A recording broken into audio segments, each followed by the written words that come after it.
Warahmatullahi wabarakatuh. Alhamdulillahirabbil alamin wassalatu wassalamu ala sayyidil mursalin wa ala alihi wa sahbihi ajma'in. Amma ba'du, ahlan wa sahlan wa marhaban bikum. Teman-teman semuanya, selamat datang di Muntada Al-Lugha Al-Arabiyah. Terima kasih atas kehadirannya, keikutsertaannya teman-teman semua untuk belajar bahasa Arab di Muntada. Pada kesempatan kali ini kita akan fokus kepada maharah kalam, skill berbicara, karena kita berada di kelas kalam. Ini adalah salah satu keterampilan inti dalam bahasa Arab yang tidak cukup hanya difahami, tetapi harus dilatih secara langsung. Jadi fokus kita itu bagaimana lisan kita bisa berbicara bahasa Arab, bukan hanya sekedar otak kita memahami kaidah bahasa Arab, bukan. Nah, ini perlu difahami sejak awal ya. Di kelas ini kita akan mengedepankan praktik tatbiq ya.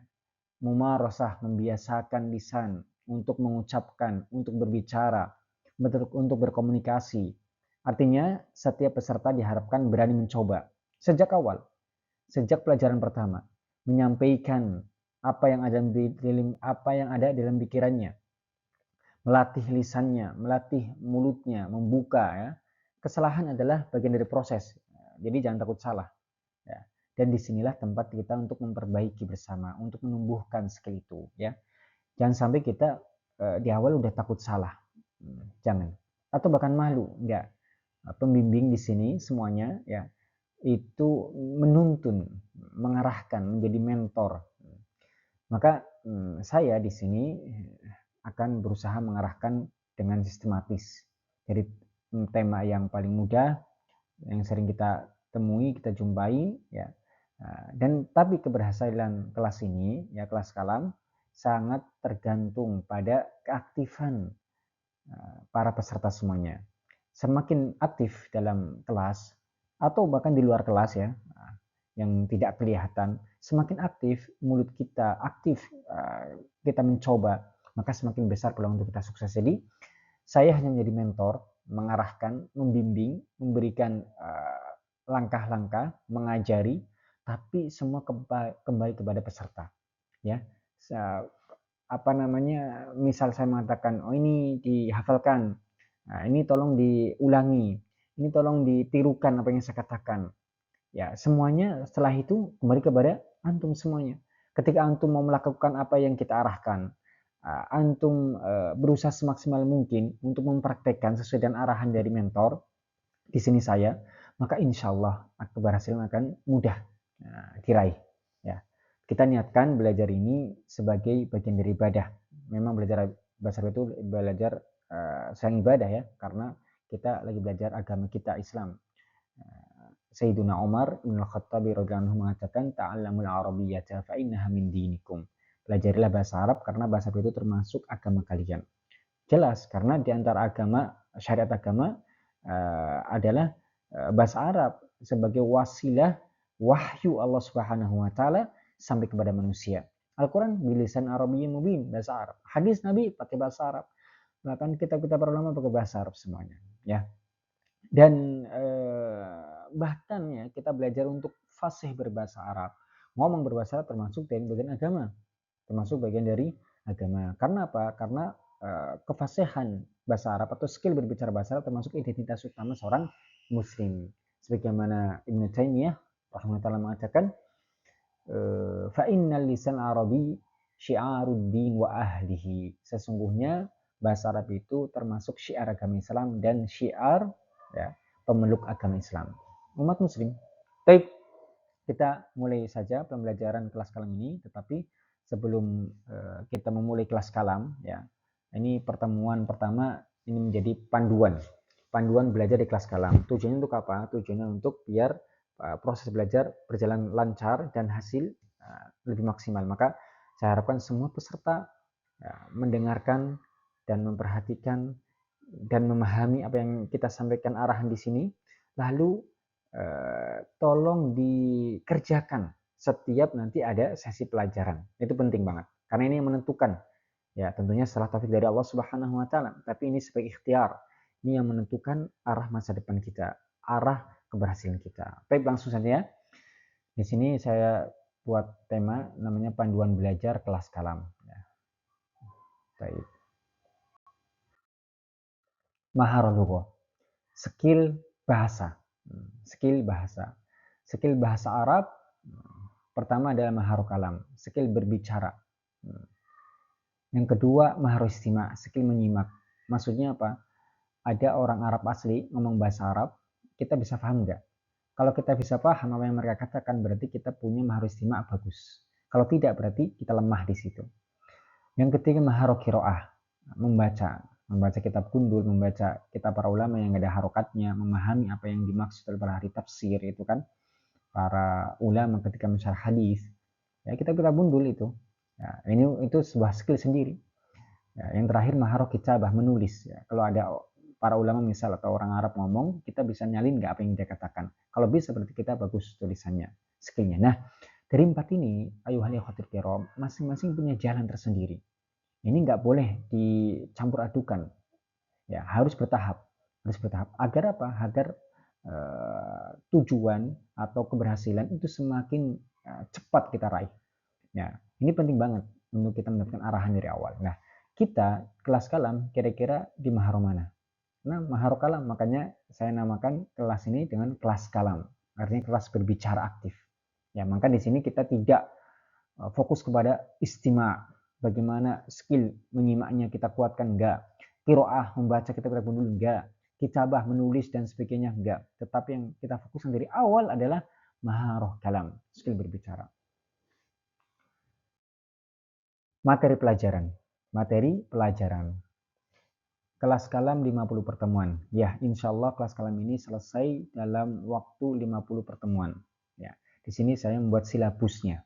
Ini kan pertemuan pertama sampai pertemuan ketiga membahas tentang salam dan perkenalan, atau dalam bahasa Arab tahiyah wa ta'aruf. At-tahiyatu wa ta'aruf, salam dan perkenalan. Ketika kita berjumpa sama orang, bagaimana kita menyapanya. Kita berjumpa dengan orang yang baru kita kenal, baru kita temui, misal di kendaraan atau di masjid, bagaimana kita menyampaikan, dan bahasa Arab. Ya, ini sering kita jumpai. Terus pertemuan keempat sampai keenam tentang keluarga, usroh. Ya, bagaimana kita berbicara sih kalau di keluarga sama anak istri gitu kan, sama kakak, ya yang biasa kita jadikan komunikasi setiap hari gitu. Terus pertemuan 7 sampai 9 kita membahas tentang tempat tinggal sakan. Bagaimana kita berbicara di tema ini. Ya, kita setiap hari kan tinggal di sakan, tinggal di tempat tinggal gitu kan. 10 sampai ke 12 ya, kita membahas tentang kehidupan sehari-hari, al-hayatul yaumiyah. Nah, ini setiap hari kita jumpai. Pertemuan 13 sampai 15 makanan dan minuman, ta'am wa syarab atau at'imatu wal asyribah. Al-at'imah wal asyribah, makan makanan dan minuman. Ya, ini sering kita bahkan sehari itu minimal 3 kali. Ya, minimal 3 kali mendapati sering kejadian atau apa ya, makan dan minum gitu ya. Kita butuh makan dan minum. Pertemuan 16 sampai 18 kita membahas tentang as-shalah, ibadah salat. Minimal tanya, antum salat di mana? Saya salat di sini. Antum salat apa? Tadi salat zuhur dan sebagainya. Pertemuan 19 sampai 21 tentang pendidikan dirosah. Ya, tentang dirosah. Ketika di kelas kan, guru udah datang belum? Oh, guru udah mulai. Jadwalnya apa sekarang? Kapan ujian? Dan sebagainya. Ini sering kita dapati juga. Pertemuan 22 sampai 24 tentang pekerjaan amal. Amalun, amila ya'malu amalan, amal, pekerjaan. Apa pekerjaanmu? Mau jadi apa masa depanmu? Mau apa pekerjaan ayahmu dan sebagainya. Nah, ini sering kita jumpai juga. Pertemuan 25 sampai 27 tentang belanja, tasawwuq, belanja. Kita setiap hari ya belanja di pasar atau di depan rumah. Tentang cuaca di pertemuan 28 sampai 30 tentang cuaca jauh. Bagaimana keadaan cuaca di hari ini ya, di rumahmu? Oh, panas banget, oh musim dingin, oh ini banyak hujan, kita di rumah aja ya kan. Sering kita dapati kan. 31 sampai 34 tentang orang dan tempat. An-nas wal amkinah, tentang orang, tentang tempat-tempat. Kita sering mendapati, ya kan. 34 sampai 36 tentang hobi, hiwayah. apa hobimu? Hobiku membaca. Aku makan hobinya, ya kan? Nah, hobi membaca itu manfaat besar dan sebagainya. 37 sampai 39 perjalanan, safar. Mau kemana? Nah, kamu pergi, saya mau pergi ke Mekah ya kan. Untuk apa? Untuk umroh misal. 40 sampai 42 tentang haji dan umroh. Nah, ini seorang muslim pasti melakukan ini. Ya, semoga kita diberikan rezeki Allah SWT untuk bisa melaksanakan ibadah haji dan umroh. Amin ya rabbal alamin. Karena ini rukun Islam, rukun Islam. Nah, ketika kita lagi haji dan umroh, kita kan bisa komunikasi di sana. Butuh alat komunikasi. Ya, bagaimana kalau kita berjumpa dengan petugas orang Arab di sana, ya kan, minimal, atau berjumpa dengan kaum muslimin dari negeri-negeri yang lain. Alat komunikasinya adalah bahasa Arab. Nah, nanti di sini kita ajari. 43 sampai 45 tentang kesehatan. Tentang kesehatan. 46 sampai 50 ini terakhir tentang liburan. Liburan outlah. Ya, tentang liburan. Ini bagi pendidik atau bagi mahasiswa atau bahkan bagi orang tua yang dia bekerja, profesi, berkarir, dia punya waktu outlah, ya kan? Waktu libur. Ya. Artinya, ini semuanya yang akan kita pelajari selama di kelas kalam. Di kelas kalam. Ini biar kita ada tasawur. Dan semua bab, tema yang kita akan bahas, itu hampir ya dirasakan oleh seluruh manusia. Apapun profesinya, apapun latar belakang pendidikannya, bahkan usianya, ya kan? Nah, ini makanya kelas kalam itu tujuan utama adalah bagaimana kita bisa berbicara di kehidupan sehari-hari dengan PD itu kan, dan lama-lama dengan lancar, sehingga kita bisa menjadikan bahasa ini sebagai alat komunikasi dalam kehidupan kita. Nah, indikator pencapaian ini penting banget yang harus ketahui.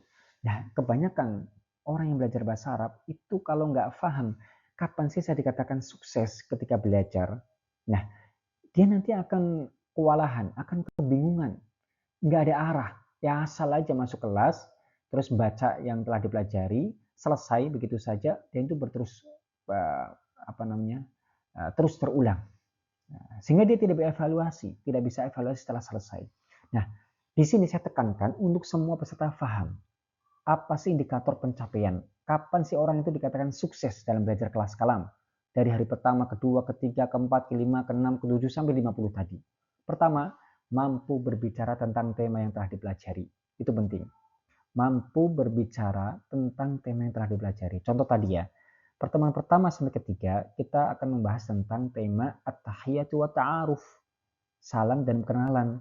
Maka ketika sudah selesai ya, bab ini, maka kita harus bisa berbicara tentang tema salam dan perkenalan. Artinya kalau kita lagi di jalan nih ketemu sama saudara kita semuslim itu kan, terus ketemu sama saudara yang masih baru, kita baru kenal, kita bisa berkomunikasi dengan bahasa Arab, bisa bertanya, bisa menjawab. Intinya minimal bahasa Arab itu hidup di kehidupannya dia di tema tersebut. Begitu juga setelahnya, pertemuan keempat sampai ke 6 tadi tentang masalah usroh, keluarga. Maka dia bisa berbicara tentang tema yang telah dipelajari. Ya. Yaitu ini indikator pencapaian. Maka ketika kita sudah belajar, tapi tidak bisa berbicara tentang tema yang telah kita pelajari, maka kita belum dikatakan sukses. Meskipun kalau kita ujian di ujian akhir semester, nilainya 100, tapi dia tidak bisa berbicara apa yang telah dipelajari, tidak bisa mengucapkan dan lisannya dan tema yang telah dipelajari, maka dia belum sukses menurut kelas kalam, menurut maharatul kalam, skill berbicara. Ini penting. Yang terakhir, yang kedua, mempraktekkan di kehidupan sehari-hari. Ya, ini indikator pencapaian. Ketika kita sudah tahu tadi tema at-tahiyatu wa ta'aruf, maka kita bisa mempraktekkan dan dia bisa menjadikan itu bagian dari hidupnya. Itu baru dikatakan sukses. Nah, makanya ketika dia telah bisa berbicara ya tentang tema itu, maka usahakan kalau berjumpa lagi dengan peristiwa itu, langsung ya praktekkan. Nah, jangan bermudah-mudahan, saya pakai bahasa Indonesia aja lah, pakai bahasa Jawa aja lah. Ya nggak apa-apa kalau sama orang yang nggak paham bahasa Arab gitu kan. Nah, tapi usahakan setiap pelajaran yang telah dipelajari praktikkan langsung ya. Apalagi untuk mahasiswa. mahasiswa yang hidupnya dan mahasiswa yang lain, apalagi dengan temennya yang sama-sama pelajar bahasa Arab. Atau misal di satu kelas nih, kelas kalam ada 20 orang. Maka ketika telah belajar satu tema, jangan sekali-kali berbicara dengan bahasa Indonesia dengan mereka. Mereka udah belajar. Kalau mereka bertanya pakai bahasa Indonesia, jawablah pakai bahasa Arab. Kita tanya pakai bahasa Arab, maka jawab pakai Indonesia, kita balik lagi bahasa Arab. Jangan peduli, itu kan? Jangan peduli. Dan itu tidak langsung menjadi motivasi bagi mereka. Taib. Nih, ini arahan utama saat belajar. Nanti saat belajar, tolong dilakukan hal seperti ini. Pertama, berani mulai bicara, berani mulai berbicara, berani mulai berbicara. Jangan nunggu nanti, berani. Maka nanti di kelas kalam insya Allah mentor akan senantiasa membimbing atau meminta peserta untuk berbicara pas itu, mempraktekkan, mengikuti, menirukan. Ya, jangan tunggu sempurna, jangan tunggu sempurna. Nantilah saya akan praktek kalau sudah selesai 50 pertemuan, Allah sudah selesai dari kelas kalam di Muntada Lughah Arabiyah, tidak. Sejak pertemuan pertama. Terus yang ketiga, latihan bertahap dan konsisten, istiqomah, ya. Dikit demi sedikit, dikit demi sedikit. Nah, setiap pertemuan nanti kita nggak banyak ya, karena kita butuh prakteknya, butuh membiasakannya itu, bukan di materi yang numpuk-numpuk, kitab yang berjilid-jilid, bukan itu tujuan kita, ya. Dan ini bertahap ya. Artinya apa? Ya pertama targetnya udah tentang tahiyat ta'aruf dulu, salam dan perkenalan dulu, mungkinkan ya, sambil ya apa namanya belajar. Nah setelah itu tentang usroh, mungkinkan itu bertahap. Nah, jangan sekali-kali tadi saya nunggu nanti setelah selesai program Muntada Lughah Arabiyah baru saya berbicara, numpuk duluan ya, berat ya. Terakhir produk adalah fasih merupakan hasil dari kebiasaan, bukan bakat sama sekali, tapi kebiasaan. Dan siapapun yang membiasakan untuk ngomong, untuk praktek, maka dia akan lebih fasih dari yang lain. Dan perhatikan teman-teman semuanya, kefasihan orang itu dalam bahasa Arab bertingkat-tingkat. Ada orang itu bisa ngomong bahasa Arab semuanya, ada 100. Itu tingkat levelnya berbeda-beda. Dan orang yang paling tinggi kualitasnya dalam kefasihan bahasa Arab, dia yang sering berbicara, dia yang sering mempraktekkan, dia yang sering menjadikan itu bagian dari hidupnya. Itu penting. Bukan orang yang paling juara 1 di kelas, bukan. Nah, ranking 1, mintas awal di rapot, bukan itu, tapi yang sering biasakan itu. 5 langkah penting. Pertama, dengarkan. Apa yang dikatakan mentor, ustadz, dengarkan dulu. Ya, karena kita mau pakai metode talaki, ya. Kita mengucapkan, nanti peserta menirukan. Misal saya mengatakan assalamualaikum, dengarkan tuh, assalamualaikum. Waalaikumsalam, dengarkan. Ismi Khalid, masmuk, dengarkan aja walaupun nggak paham. Kaifa haluk, bi khairin walhamdulillah. Wa kaifa haluka ant, bi khairin walhamdulillah. Dengarkan aja walaupun nggak paham ya. Setelah mendengarkan dan seksama, yang kedua fahami. Nah setelah memberikan itu, biasanya mentor itu menjelaskan ini loh makna ini, arti ini, maka fahami betul-betul, dicatat baik-baik, dan mentor di sini di Muntada Lughah Arabiyah, di kelas kalam khususnya, kita itu tidak menjadikan cara metode terjemah sebagai cara satu-satunya atau berpangkuan dengan metode terjemah, tidak. Bahkan kita pakai thoriqah mubasyirah. Nah, caranya apa? Pakai bahasa Arab itu sendiri, menjelaskan maknanya pakai bahasa Arab sendiri. Tentunya ini bertahap ya. Di awal-awal tentunya kita pakai terjemah ya. Terjemah nggak masalah, tetapi kita tidak berpatokan terus pakai terjemah. Nah, akan ada saatnya mungkin ya mentor dari awal pembukaan sampai akhir penutup bahasa Arab terus. Ada saatnya seperti itu. Dan itu yang paling bagus, Tapi bertahap. Yang ketiga, setelah paham, maka hafalkan, terutama pada kata-kata atau kalimat-kalimat yang diarahkan oleh mentor itu. Mentor yang bijak, dia akan mengajari atau mengarahkan, ini hafalkan, ini nggak usah, ini hafalkan, ini nggak usah, dan sebagainya. Nah, yang sama mentor diberikan arahan, hafalkan, wajib. Nah, jangan saya udah paham lah, nggak usah perlu menghafal, nggak, hafalkan. Ya. Yang keempat, ulangi. Setelah hafal, ulangi terus. Nah, di mobil, ismi Khalid, masmuk, kaifa haluk, bi khairun alhamdulillah, ma'assalamah. Misal, apa yang telah terjadi hari itu, ulangi terus. Lagi di jalan, mau ke masjid, ulangi. Ya. ulangi. Semakin kita sering melatih lisan kita, ya, semakin tinggi tingkat kesuksesan kita biidznillah. Yang kelima, praktekkan. Praktekkan apa? Ketika mendapati peristiwa itu. Tadi misal tentang tahiyat ta'aruf, salam dan kenalan. Maka ketika kita berjumpa dengan orang lain, praktekkan di situ pakai bahasa Arab. Sekarang udah hebat ya bahasa Arab. Alhamdulillah, mohon doanya ya, semoga tetap fasih. Padahal baru belajar 3 kali pertemuan. Jangan takut dikatakan sok. Sok berilmu, sok pintar bahasa Arab. Ya, nah, dalam belajar itu nggak namanya sok-sokan. Nah, nggak namanya sok-sokan. Ini penting, jangan malu. Pede aja. Pede aja. Dalam, apalagi ini bahasa syariat Islam, bahasa wahyu Allah SWT. Allah memilih bahasa Arab sebagai bahasa penghantar di Al-Quran Karim tidak serta-merta. Nah, tidak serta-merta. Itu banyak keutamaannya. Bahkan bahasa Arab ini dijadikan bahasa komunikasi nanti di surga. Jadi penduduk surga berbicara dengan apa? Dengan bahasa Arab. Tentunya ini kesan yang sangat besar. Makanya bahasa Arab adalah bahasa yang paling istimewa, paling utama seluruh dunia al-itlaq. Di antara bahasa-bahasa yang ada itu paling utama adalah bahasa Arab. Dan bahasa Arab nggak akan punah sampai Al-Quran ini diangkat oleh Allah Subhanahu wa Ta'ala. Itu saja. Semoga